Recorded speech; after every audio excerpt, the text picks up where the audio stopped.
بسم اللہ الرحمن الرحیم۔ السلام علیکم ناظرین، آپ دیکھ رہے ہیں نیوز اسٹوڈیو اور میں ہوں افتخار۔ درود و سلام ہو محمد اور آل محمد پر۔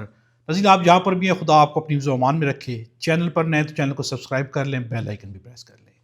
ناظرین، ایمان مزاری کو گرفتار کیا گیا۔ فلمی مناظر تھے، اسلام آباد سرینا چوک کے قریب سے گرفتار کیا گیا۔ جو بھی مناظر تھے آپ دیکھ چکے ہیں۔ اب انہیں گرفتاری کے بعد جج ابو الاسناد ذوالقرنین نے ایمان مزاری اور ان کے شوہر ہادی علی چٹھا کو 14 روزہ جوڈیشل ریمانڈ پر جیل بھیج دیا ہے۔ اب انہیں جیل بھیج دیا گیا ہے۔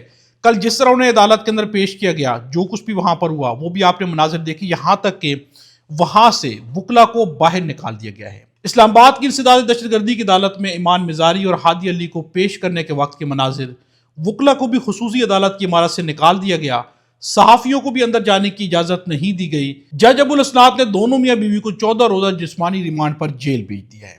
یہ جو مناظر تھے، یہ مناظر بہت کچھ ظاہر کر رہے ہیں۔ اس وقت آئین اور قانون کی حیثیت کیا ہے، عدالتوں کی حیثیت کیا ہے، خود وکلا کی حیثیت کیا ہے، صحافیوں کی حیثیت کیا ہے، یہ سب کچھ ظاہر ہو رہا ہے۔ اب اس کے اوپر ایک خاتون وکیل جو کہ ایمان مزاری کے ساتھ رہی، 3 روز ان کے ساتھ دن رات رہی، ان کا کہنا ہے کہ ایمان مزاری رو رہی تھی، کہہ رہی تھی کہ ظلم میرے ساتھ نہیں ہو رہا، ظلم ان کے ساتھ ہو رہا ہے جن کے میں کیسز لڑ رہی ہوں۔ میں ان تمام خاندانوں سے معافی مانگتی ہوں۔ ایمان مزاری کے ساتھ 3 راتیں واجد گیلانی کے آفس میں پناہ لیتے ہوئے 7 دن والی خاتون کا یہ بیان ہے۔ ان کا کہنا ہے کہ ایمان مزاری رو رہی تھی اور انہوں نے معافی مانگی ہے کہ میں اب مزید جن کے کیسز لڑ رہی ہوں ان کو انصاف نہیں دلا سکتی، چونکہ مجھے خود انصاف نہیں مل رہا۔ ناظرین، جب وکلا خود اپنے لیے انصاف نہیں لے سکیں گے تو اس قوم کے لوگوں کو کس طرح انصاف دیا جائے گا؟ یہ خود نظام عدل و انصاف کے اوپر ایک بہت بڑا سوال ہے۔ اب اس کے اوپر اعزاز سید کا کہنا ہے کہ قابل اعتماد ذرائع بتا رہے ہیں کہ ٹی وی چینلز کو ایمان مزاری اور ہادی علی چٹھا کی گرفتاری کی رپورٹنگ کرنے کی اجازت دی گئی، لیکن انہیں ٹاک شوز میں اس معاملے پر بات کرنے کی اجازت نہیں۔ خبریں رپورٹ کرنا جائز ہے، بات کرنا نہیں، یہ ضابطہ نہیں، یہ سینسرشپ ہے۔ یعنی کہ آپ رپورٹ تو کر سکتے ہیں لیکن اس کے اوپر بات چیت، گفت و شنید، اپنی رائے کا اظہار نہیں کر سکتے۔ اس بات سے آپ اندازہ لگا رہے ہیں کہ کتنا نظام عدل و انصاف جو ہے وہ اس وقت زندہ ہے اور کتنا جو ہے وہ مر چکا ہے۔ نظیر، اس وقت سب سے اہم چیز ہے board of peace. Board of peace, اس کے اوپر احسن اقبال کا بیان دینا ہے۔ اگر ہم بورڈ آف پیس میں شامل نہ ہوتے تو اپوزیشن شور ڈالتی کہ سفارتی تنہائی کا شکار ہو گئے ہیں۔ اب اگر اس میں شرکت کی ہے تو اس پر سیاست کی جا رہی ہے۔ اس بورڈ میں تمام برادر اسلامی ممالک شامل ہوئے، کیا ہم اسلامی ممالک سے تعلق ختم کر لیں؟ اب یہ یہاں پر توجیحات پیش کی جا رہی ہیں، یہ وجوہات، یہ دلائل دی جا رہے کہ ہم نے اس لیے شرکت کی۔ اب اس کے اوپر نجم سیٹھی کا ایک بیان میں آپ کے سامنے رکھتا ہوں۔ جس دن ٹرمپ گیا اس دن بورڈ آف پیس بھی گیا، یعنی یہ بورڈ آف پیس کی کوئی حیثیت نہیں۔ اگر ٹرمپ گیا تو پھر بورڈ آف پیس بھی چلا جائے گا۔ اس بورڈ آف پیس سے کوئی پروڈکٹیو قسم کا فیصلہ نہیں ہوگا۔ اگر کوئی ہوگا تو وہ یہ ہوگا کہ ٹرمپ اس کا سہارا لے کر کسی جگہ سے پیچھے ہٹے گا کہ میں تو یہ چاہتا تھا مگر بورڈ آف پیس نے کہا کہ نہیں، ایسے نہیں، ایسے کر لو، تو اس لیے میں پیچھے ہٹ گیا۔ یعنی ان کا کہنا ہے کہ اب ٹرمپ اپنے لیے ایک آسان راستہ ڈھونڈ رہا ہے۔ بورڈ آف پیس جو ہے اس کے ذریعے ٹرمپ جو ہے پیچھے ہٹ جائے گا، کوئی راستہ نکال لے گا، یہ کہنا ہے نجم سیٹھی کا۔ لیکن بورڈ آف پیس کی حیثیت کیا؟ اس کی واقعی حیثیت اتنی ہے کہ اگر ڈونلڈ ٹرمپ چلے گئے تو پھر یہ بورڈ آف پیس کہیں پر ایگزسٹ نہیں کرے گا، اس کی کوئی حیثیت نہیں ہوگی۔ اس کے اوپر اب مولانا فضل الرحمان کا بھی کہنا ہے کہ حکمرانوں کو خارجہ پالیسی کا الف بے کا علم نہیں، ہر طرف جنگ اور جنگ، کیا یہ ملکی مفاد میں ہے؟ ہمارے پاس تجارتی راستے بند ہو گئے، انڈیا کے ساتھ پہلے ہی نہیں تھا، افغانستان کے ساتھ بھی بند کر دیا گیا، چین کا راستہ ہماری نااہلی کی نظر ہو گیا ہے۔ یعنی کہ ہر طرف جنگ ہی جنگ ہے۔ یہ جو حکومت ہے، حکمران جو ہے، یہ خارجہ پالیسی کی الف بے بھی نہیں جانتے۔ یعنی مولانا فضل الرحمان سوال اٹھا رہے ہیں کہ انہیں کچھ نہیں معلوم۔ ان سے سوال کیا گیا، آپ عمران خان کو یہودی ایجنٹ کہتے تھے، آج کی حکومت کے بارے میں کیا نظریہ ہے؟ ان کا کہنا ہے کہ عمران خان جتنا آگے گئے تھے، یہ حکومت اس سے کہیں آگے، یعنی مسئلہ فلسطین اور اسرائیل کے اوپر یہ بہت آگے چلی گئی ہے۔ ان کا یہ بھی کہنا ہے کہ یہاں پر الفاظ کو دہرانے کی ضرورت نہیں، لیکن ان کی پالیسی انتہائی خطرناک ہے۔ یعنی انہیں بھی انہوں نے دوسرے الفاظ میں یہودی ایجنٹ ہی کہہ دیا ہے۔ شفیع جان نے بھی غزہ امن بورڈ پر سوالات اٹھا دیے ہیں۔ ان کا کہنا ہے کہ اس بورڈ میں فلسطین کا ایک نمائندہ نہیں، اس میں 6 ملک ایسے ہیں جن میں بادشاہت ہے، کوئی ایک یورپی ملک نہیں جہاں جمہوریت ہو۔ یہ سوالات پارلیمنٹ میں کیوں نہیں ہیں؟ پاکستان $1 ارب کہاں سے دے گا؟ یہ خود ایک بہت بڑا سوال ہے کہ جو ہم خود پیسے مانگ رہے ہیں تو ہم پیسے کہاں سے دیں گے؟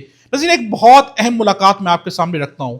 اس وقت ایک بہت ہی طاقتور شخصیت کی ایک بہت اہم ملاقات ہوئی ہے، صحافیوں کے ساتھ ہوئی ہے۔ اس میں وہ صحافی بھی شامل ہیں جو کہ وہ صحافی ہیں جو کہ پاکستان تحریک انصاف کے خلاف ہیں، اور وہ صحافی بھی ہیں جو کہ حکومت پر تنقید کرتے ہیں۔ ان صحافیوں کو بھی اس ملاقات میں بلایا گیا۔ اب اس کے بارے میں مسعود علی خان نے خبر دی ہے کہ اس ملاقات کے اندر ادارے کی ایک بہت ہی طاقتور شخصیت موجود تھی۔ اس شخصیت سے سوال کیا گیا کہ آپ غزہ پیس بورڈ کمیٹی میں کیوں گئے، تو انہوں نے جواب دیا کہ غزہ پیس بورڈ میں اس لیے گئے کہ امریکہ کے اسرائیل پر اثر کو استعمال کر کے غزہ میں نسل کشی کو روکا جائے۔ حکومت نے اس معاملے کو پارلیمنٹ میں کیوں نہیں لایا؟ یہ بھی جب طاقتور شخصیت سے سوال کیا گیا تو ان کا جواب تھا کہ اس فیصلے سے ادارے کا کوئی لینا دینا، یعنی کہ حکومت کا فیصلہ ہے، یہ ادارے کا فیصلہ نہیں۔ اب سارے کا سارا ملبہ جو ہے وہ حکومت پر گر رہا ہے۔ منصور علی خان کا یہ بھی کہنا ہے۔ فوج کی طاقتور شخصیت ISI چیف سے سوال پوچھا گیا کہ طلال چودھری کا کہنا ہے کہ خیبر پختونخوا آپریشن میں صوبائی حکومت آن بورڈ ہے، کیا یہ بات صحیح ہے؟ اس پر انہوں نے جواب دیا کہ طلال چودھری ذمہ دار پوزیشن پر ہیں، وہ ٹھیک کہہ رہے ہیں۔ یعنی کہ طلال چودھری نے جو کہا تھا کہ یہاں پر KPK کی حکومت کو آپریشن کے اوپر آن بورڈ رکھا گیا ہے، یہ صحیح خبر ہے۔ یہ ادارے کی ایک طاقتور شخصیت کا کہنا ہے، ISI کی شخصیت کا کہنا ہے کہ یہ خبر صحیح ہے، یعنی کہ طلال چودھری صحیح کہہ رہے ہیں۔ لیکن اس کے اوپر اگر سہیل آفریدی کے بیان کو دیکھا جائے تو انہوں نے تو ایک بہت ہی طاقتور جھٹکا دیا ہے۔ ان کا کہنا ہے کہ جس طرح سے KPK کو گزشتہ 25 سال سے رکھا گیا ہے، یہاں حالات بہت پریشان کن ہیں۔ ہمیں ہمیشہ بے سے بندوق ہی سکھایا گیا، مگر اب ہم نے کاف سے قلم سکھانا ہے۔ دنیا چاند پر پہنچ گئی اور ہم اب تک امن ڈھونڈ رہے ہیں، یعنی کہ اب تک ہمارے پاس امن نہیں آیا، دنیا چاند پر پہنچ گئی۔ یہ سہیل آفریدی کا بیان، اور یہ صرف بیان نہیں بلکہ اب وادی تیرہ کے اندر برف باری ہو رہی ہے، اور اس وقت جو حکومت کیا کر رہی ہے، مینا خان آفریدی کا کہنا ہے کہ گزشتہ شب میں وزیر اعلیٰ سہیل آفریدی کی ہدایت پر وادی تیرہ میں شدید برف باری کے دوران اندھیری رات میں برف میں گرے متاثرین کی مدد کے لیے شفیع جان اور عبد الغنی آفریدی کے ہمراہ پہنچا۔ رات بھر ریسکیو آپریشن کی نگرانی کی گئی، متاثرین کو بحفاظت نکالا گیا اور انہیں محفوظ مقامات پر منتقل کیا گیا۔ یہ ایک ایسی مشکل گھڑی ہے، مگر یقین رکھیں کہ صوبائی حکومت اپنی عوام کے ساتھ کھڑی ہے، ان کے درمیان موجود اور ہر حال میں ان کا ساتھ نبھائے گی۔ یعنی سہیل آفریدی اور حکومت کا کہنا ہے کہ ہم اپنی عوام کے ساتھ کھڑے ہیں، دوسری جانب طاقتوروں کا دعویٰ کرنا ہے کہ آپریشن کے اندر صوبائی حکومت جو ہے وہ آن بورڈ ہے، لیکن عملی طور پر حکومت دکھا رہی ہے کہ ہم آج بھی اپنے لوگوں کے ساتھ کھڑے ہوئے ہیں۔ اب میں آپ کے سامنے رکھتا ہوں شہزاد اقبال کا ایک بیان ہے کہ DJ اسپیار نے کہا تھا، صدقے دل سے معافی مانگی جائے تو معاملات آگے بڑھیں گے۔ SCO کانفرنس کے موقع پر PTI مارچ کے لیے آ رہی تھی تو 6 بجے ملاقات کرائی گئی۔ اب عمران خان سے ملاقات 8 فروری کے بعد ہوگی، کیونکہ حکومت کو خدشہ ہے کہ وہ کال واپس نہیں لیں گے بلکہ ایگریسو کال کی طرف جائیں گے، جبکہ اس کے اوپر اسد قیصر کا کہنا ہے کہ 8 فروری ہڑتال کی کال واپس نہیں ہوگی۔ موجودہ حکومت عوام کی منتخب کردہ نہیں، ہمارے مینڈیٹ پر ڈاکہ ڈالا گیا، اسے چھینا گیا ہے۔ ہم کسی صورت احتجاج کی کال واپس نہیں لیں گے، ہر صورت میں احتجاج ہوگا۔ ناظرین، ایک دو خبریں میں آپ کے سامنے اور رکھتا ہوں۔ سوشل میڈیا کے لیے ایک بری خبر ہے۔ خبر کیا ہے؟ منیب فاروق کا کہنا ہے کہ سوشل میڈیا کے استعمال میں احتیاط کریں۔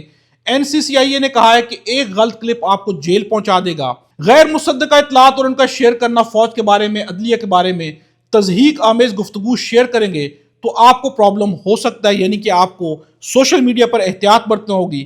اب جو ہے پاکستان کے اندر قیامت کی نشانیاں بھی سامنے آنے لگ گئی ہیں۔ ایک قیامت کی نشانی میں آپ کے سامنے رکھتا ہوں۔